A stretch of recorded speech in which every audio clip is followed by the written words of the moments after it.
Hey everyone, welcome back to my channel Scale Up. In this quick tutorial, I will show you how you can delete a video on TikTok. It's super easy to do. Let's get started. Open up your TikTok app and then log into your account and go to your profile, and then you will see your videos or like the content that you have uploaded on TikTok account. You have to do is simply click on that video that you want to delete. So as you can see, this post I want to delete it. So you can see at the up of your mic or like the music, you will see three dots. Click on that and then you will see the three menus over here: the share and the copy link, and the last one is analytics.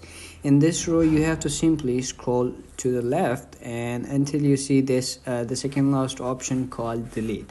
Click on that and then you will see this option: restore post within 30 days from activity center in the settings.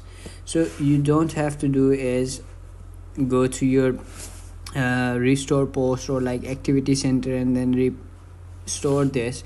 If you want to delete it permanently, you have to simply click on this delete option and then nowhere you have to go, and that's it, your post will be deleted. So that's how you can delete your post in TikTok. It's super easy. If you found this video helpful, don't forget to like my video, subscribe my channel Scale Up, and also drop me a comment for more tips and tricks videos. Thanks for watching. See you in the next video. Have a nice day. Bye bye.